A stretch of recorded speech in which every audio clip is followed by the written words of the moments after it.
Times Radio. We are taking a look at the United Nations and what role, if any, it's playing right now in the situation in Ukraine. It's the Secretary General called for give peace a chance, he said, just before the bombing in Ukraine started.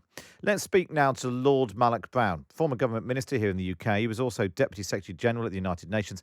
Is now President of the Open Society Foundations. Good morning. Morning. I suppose the exam question of the past half an hour has been, what is the point of the UN? Yeah, well, listen, I mean, I think if you just left it to NATO and the EU in the way the last speaker finished with, I mean, I think he makes a valid point. There's a lot more hard power from those two institutions. But what the UN has done is help frame this as not just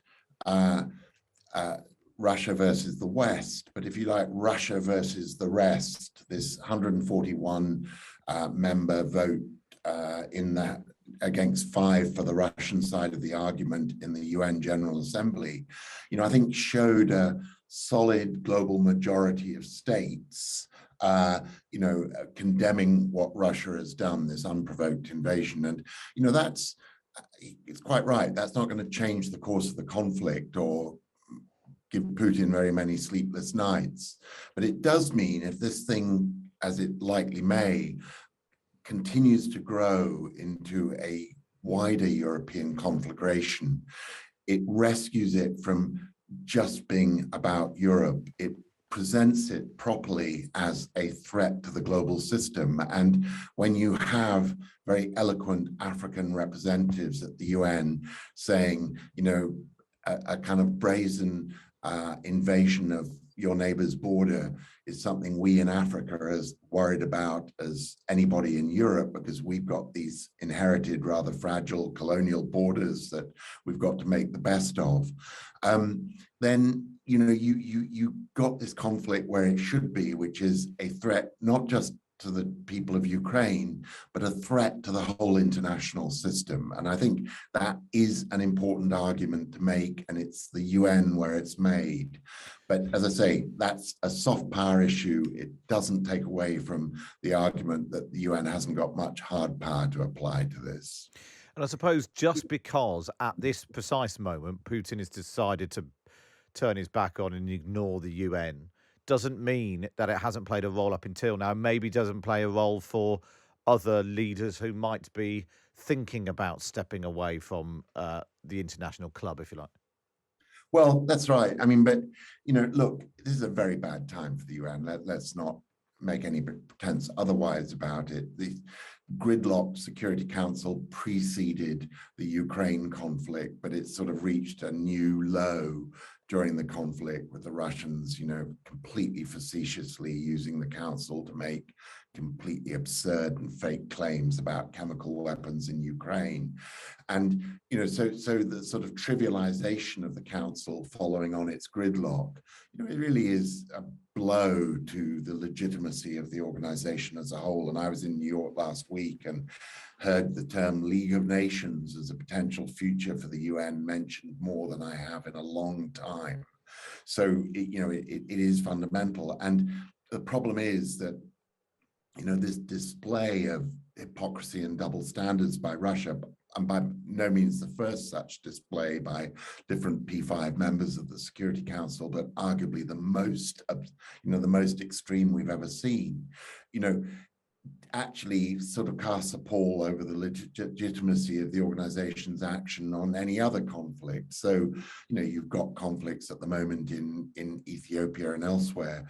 The UN's efforts to either deliver humanitarian assistance or broker a ceasefire have both been pretty weak, reflecting, again, this divided council. There just isn't coherence or a collective demand for shared political action on any of these crises. So, it's a very bad moment for the organization. Would it be a better moment if it was seen to take action like removing Russia from the Security Council? Well, I mean, I think the fact that that's being talked of is important because, in a sense, until now, the debate about Security Council reform has been about, did the winners of the Second World War, are they still a representative group of nations to have the P5 roles in the council? Do they represent the current distribution of political economic power in the world? But now suddenly an extra dimension's been added because, what happens when you have one of those P5 members who basically tear up the rule book and no longer even pretend to respect the most fundamental cardinal rules of the UN Charter. And so I think it's an important, actually, debate to have engaged. The charter requirement to remove a member from the Security Council is a very hard bar to arrive at, and the process is complicated to get there. I suspect, what you're more likely to see is something like suspension from the Human Rights Council as a more realistic, at least interim goal. And I think we are going to see those things. We've already seen the World Bank suspend operations in Russia. We've seen the OSCE suspend Russian membership. So I think you are going to see a steady isolation of Russia in these institutions, which will build on the economic sanctions to give a further dimension of pressure and isolation to Putin. Just finally, Mark, because someone's messaged in, did you just say a war in Europe as seems likely? Do you think that this will spread beyond the borders of Ukraine? Well, what I said was a creeping conflict. A creeping conflict, I suppose I that's think, a very I subtle do difference. think, let me just, if I may, for that, what I see happening is, that the Russians will win some kind of headline victory in Ukraine in terms of bombing cities into submission, but be unable to effectively occupy the country, allowing space for an insurgency to happen, and maybe operating from the west of the country, which they may not control. That insurgency will be armed by the West and by Europe and NATO. That that's already clear that would happen. And then the Russians will start testing NATO resolve. We'll start seeing unexplained explosions in frontline NATO states, which the Russians will deny having anything to do with.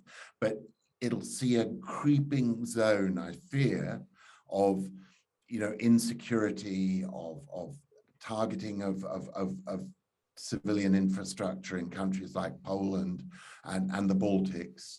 And yes, I think a Europe that we've got so comfortably used to of being at peace is going to find itself potentially an epicenter of creeping conflict. Well, Mark, I'm afraid we're going to have to leave it there on that particularly downbeat note. But I really appreciate your time and to get your assessment of the situation with the United Nations. That's Lord Malloch Brown, former Foreign Office Minister here, former Deputy Secretary General at the United Nations, and now President of the Open Society Foundations. Thanks very much for joining us on Times Radio this morning, and thank you for all of your messages and thoughts on that. It's one of the questions I think people have thought: what is the point of the UN? And I think the main takeaway from the past half hour is not a lot.